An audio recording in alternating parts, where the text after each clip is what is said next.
Convertimos tu trading en una experiencia gourmet. IG, obsesionados con darte la mejor atención al cliente. Pon a tope tu trading con IG. Muy buenas, es domingo, es tiempo de empezar a ver datos importantes que se están presentando y que durante la semana van a ser protagonistas. Después del Banco Central Europeo, va a llegar enseguida el turno de la Reserva Federal Norteamericana con una subida que va a ser igual de fuerte, y a partir de ahí la financiación también se va a convertir en una de las patas principales del debate económico. Saber hasta qué punto la mora y la necesidad de crédito va aumentando a un ritmo que pueda poner en peligro la situación general, no solo de crecimiento, sino de estabilidad y un movimiento que pueda haber hacia una necesidad de financiación que en este caso va a ser cara. Miren, el dato que conocemos ahora en el mes de julio, publicado por el Banco de España, empieza a levantar todas las alarmas en España. Han pedido las pymes españolas en julio más de 36.000 millones de euros. Desde enero a julio, 215.000 millones de euros. Estos 36.000 millones que han pedido las pymes españolas en el mes de junio significa el ritmo más rápido desde el tiempo del coronavirus, en el que mensualmente se pedían en el entorno de 40.000 millones de euros. La clave fundamental podría ser entender que las empresas están pidiendo ese dinero para crecer y para tener a futuro mayores ingresos por ese dinero que financian para determinados proyectos. Pero la realidad está lejísimos de eso. La realidad es que las empresas españolas que están pidiendo esos préstamos, 36.000 millones en un solo mes, lo están haciendo ahogadas por el circulante. Y ojo, porque eso no solo es muy preocupante en el corto plazo, sino que nos enseña el camino de medio plazo en el que puede haber una situación de recesión económica con unos mimbres muy malos económicos para irnos directos a una destrucción de empleo muy agresiva y a un cierre de empresas también muy agresivo. Ahora mismo las pymes españolas tienen un problema de circulante que les está llevando a pedir estas cantidades desde enero, pero sobre todo desde los últimos meses, donde ven en el gráfico que se ha visto un movimiento de alza de la necesidad de financiación. Hay un añadido, y por eso empezábamos diciendo lo del tema del Banco Central Europeo y de la FED, hay un añadido que son los costes de financiación. Estos préstamos no se están concediendo al mismo tipo que se concedieron en los tiempos del coronavirus, con el dinero, con el precio del dinero por debajo de cero, sino que cada alza del Banco Central Europeo impacta aquí en una necesidad básica de la empresa para para tener más supervivencia, que es poder usar ese dinero para el circulante. No es la mejor de las soluciones para el funcionamiento de una compañía usar ese dinero precisamente para el circulante. Pero ese movimiento de encarecimiento, además de los préstamos, va a llevar a que este negocio, en el sentido bancario, empiece a ganar cuerpo, ganando mucho más dinero a costa de una necesidad de las empresas que va a ser complicada. ¿Qué es lo que dice además el sector? Que a partir de diciembre el grifo se va a cerrar. De tal manera que el grifo se va a cerrar por tema de riesgos. De tal manera que septiembre, octubre y noviembre estiman que sean meses de un aumento de peticiones de préstamos precisamente para la liquidez en el medio plazo, que pueda ir incluso en mayor línea de lo que se vivió en el mes de julio, 36.000 millones en un solo mes, y que nos puedan poner en tasas de préstamos mensuales superiores a los tiempos del coronavirus. ¿Qué es lo que también va a afectar, aparte de ese cierre que en el principio tienen previsto las entidades financieras, empezar a dificultar los criterios del riesgo para las empresas para conceder esos préstamos?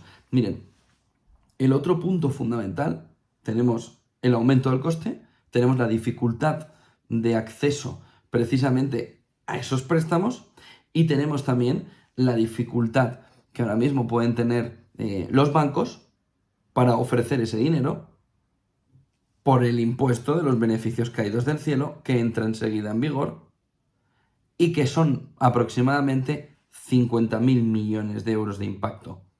50.000 millones de euros que vas a sacar del sistema, dificultando el acceso y encareciendo los tipos. Fíjense en la importancia que tiene ese aspecto, porque en un momento en el que la empresa necesita el apoyo, el gobierno lanza un impuesto a la banca que drena, que saca 50.000 millones para las arcas públicas, que se lo quita a las empresas, y ahora hay que ver si el gobierno entiende esta fotografía y lo devuelve al sistema en forma de préstamos para las empresas. ¿Cuál es el problema ahí también? Que en los tiempos del coronavirus se ha visto que no se separó lo suficiente el grano de la paja, la empresa que tenía capacidad para seguir adelante y la que no, y el dinero se le dio a todas. Dejando además el riesgo ahora, que venimos ya meses contando, de un aumento de la mora porque no se prestara con todos los criterios necesarios. Miren, punto fundamental, encarecimiento de los préstamos, necesidad de las empresas de liquidez, ojo con que no case ahí, porque si no casan los intereses, va a haber un aumento del desempleo muy grande, impulsado por el cierre de empresas. Ni ERTES ni ERES. Todos los ERTES y los ERES pueden funcionar en un contexto en el que la empresa va a seguir adelante. Si no sigue, no hay manera. Por lo que el Ministerio de Economía y a nivel europeo los distintos gobiernos deberían empezar a mirar de qué manera se puede solventar un cierre abrupto de empresas que termine por despeñar la economía europea. El otro punto del día destacado viene también de financiación y viene de esa política de bloques, de esa necesidad de ir afianzando bloques e ir creando poderes paralelos a los que ahora mismo están intentando en el sistema financiero actuar. Estoy hablando del Fondo Monetario Internacional y del Banco Mundial, sobre todo. Hoy conocemos, Financial Times, que China ha ganado más de 30.000 millones de dólares en préstamos de emergencia en paralelo al Fondo Monetario Internacional. Fondo Monetario Internacional, luz y taquígrafos, doy préstamo esto a estos países, esto a todos estos países, y este es el tipo, etc. Bueno, pues FT dice que China, compitiendo con el FMI, con el Banco Mundial, pero sobre todo con el FMI y en secreto, ha conseguido prestar más de 800.000 millones de dólares en la última década, sobre todo a países que necesitaban un empuje de infraestructuras para mejorar su economía y tirar hacia arriba. Los tres principales países a los que le ha prestado dinero son Pakistán, Sri Lanka y Argentina. Pero la suma, el conjunto de países a los que se les ha prestado dinero es amplísima. Y lo que dice Financial Times es cómo China ha conseguido posicionarse en paralelo al Fondo Monetario Internacional, mejorando al Fondo Monetario Internacional en países como los que hemos comentado. En cuanto a Argentina, Sri Lanka y Pakistán, pero miren la lista, Kenia, Venezuela, Ecuador, Angola, Laos, Bielorrusia, Egipto, Mongolia o Ucrania, que habrían recibido en total solo en el paquete de infraestructuras 838.000 millones de dólares, en un movimiento en el que, por un lado, China está ganando, pero está siendo un balón de oxígeno a muchos países para determinados proyectos que la financiación no era factible o no era posible vía Banco Mundial y Fondo Monetario Internacional. Este aspecto es fundamental para entender la geopolítica de bloques a nivel internacional, que el papel de China ya no va solo en la inversión o la coinversión en determinadas áreas, en determinados países de América Latina y de África, de América del Sur y de África, sino que su papel de financiador puede ser clave en el medio plazo para darles una alternativa al Fondo Monetario Internacional y al Banco Mundial. Ojo con este tema, porque es de un calibre muy, muy, muy elevado. La importancia es bastante grande a la hora de entender moneda, influencia segunda economía mundial, política de bloques, geopolítica de bloques y creación de toda una estructura con esa moneda digital que pueda ser una alternativa a todo el bloque o a todo el que quiera estar en el bloque, como un atractivo.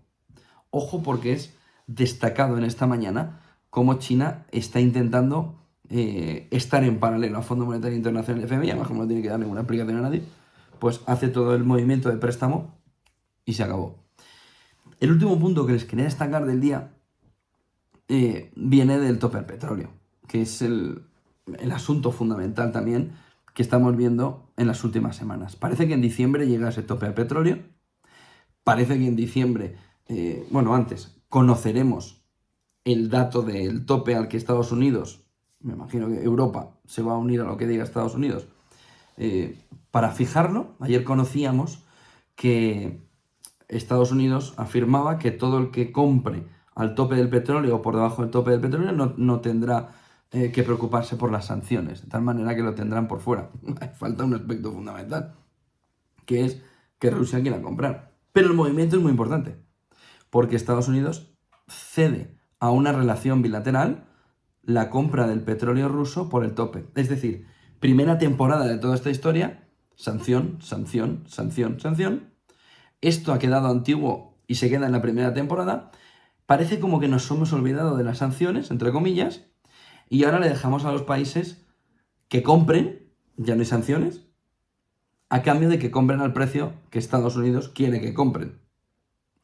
Pero ¿qué sucede ahí? ¿Cuál es el movimiento que tiene Rusia, Putin y la OPEP antes de diciembre? Porque Rusia es afectado principal, pero la OPEP es afectado secundario. Si los precios del petróleo se van en torno del 40-50 dólares, el movimiento afecta a todos los miembros de la OPEP, no a Rusia. De tal manera que el cártel, entre comillas, de oferta va a impactar directamente con el cártel de demanda, el que sí tiene la fuerza. ¿Por qué tiene la fuerza? Porque tiene 2-3 meses por delante para recortar la producción de una manera agresiva. Y lo que esta mañana se empieza a ver, que empieza a temer, sobre todo Europa, viene de que Putin pueda reducir la producción antes de ese diciembre para presionar mucho al mercado y que cuando llegue el tope en diciembre no haya prácticamente opciones porque no hay petróleo suficiente. Oiga, yo puedo topar, pero si no hay nada para topar, no hay nada que hacer. De ahí viene el segundo punto, que sería el complicado. Es decir, esa parte es complicada para Occidente. Hay un segundo punto que es complicado para la OPEP y también para Rusia.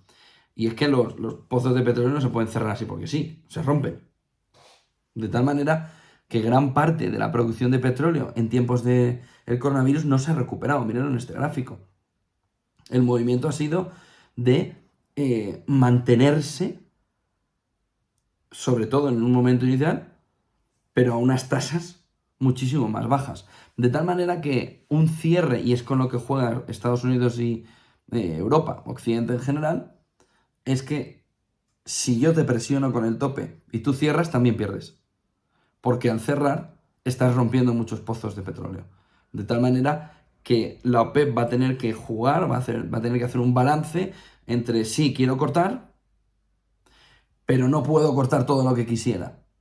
Y Occidente puede tener una presión, es decir, Estados Unidos sobre todo, antes de diciembre, que son justo las midterms, y ya hemos visto que Putin no espera el último minuto, sino que le gusta ver con meses de antelación el impacto que tienen esas medidas económicas, como ha sucedido con el gas. Por lo que todo hace esperar, hace pensar, esperar que Putin pueda hacer el movimiento de manera inmediata de una reducción importante de petróleo, coligadamente con la OPEP, para que cuando llegue el tope del petróleo la situación sea tan complicada que el tope del petróleo pase desapercibido. Porque no se pueda conseguir por parte de países el petróleo al precio de que el tope lo quiera establecer, porque hay suficientes compradores por encima de ese tope. De tal manera que ni India ni China tendrían que adecuarse a ese precio, que en el fondo ya lo están comprando cerca de $35 por debajo del precio al que le toca. Financiación, pymes españolas, la que viene encima, y europeas, sobre todo por la dificultad que va a haber para el acceso al préstamo, se va a complicar muchísimo por parte de las entidades bancarias que no quieren incurrir en más riesgo. Ojo con esa financiación a nivel país, con China compitiendo con el Fondo Monetario Internacional y con el Banco Mundial, y ojo con el tope al petróleo, que Putin estaría a punto de hacer el movimiento de una reducción para presionar todavía más el mercado y dejar el tope del petróleo en una situación innecesaria para el problema de escasez. Y aquí viene el último punto, muy, muy breve, que es cómo está confundiendo Occidente precio con escasez. Nos está pasando en el gas, tiene pinta de que en el petróleo puede pasar algo parecido. No puedes topar lo que no tienes, por un lado, y no puedes evitar una crisis energética topando el precio si en el fondo lo que no tienes es el gas para poder servir a las industrias. Entonces, el problema de escasez es mucho mayor que el problema de precio. El problema de precio no tiene que ir siempre reflejado por la escasez, pero el problema de la escasez va a impactar inexorablemente por mucho que quieras topar en el precio. Y ahí está el otro último motivo, que es pues al Banco Central Europeo y a emitir, y a emitir, y a emitir. Bueno, pasen buen domingo, buen día y buen descanso. Mañana todo el detalle también en Business Connection desde las 8 de la mañana. Buen domingo.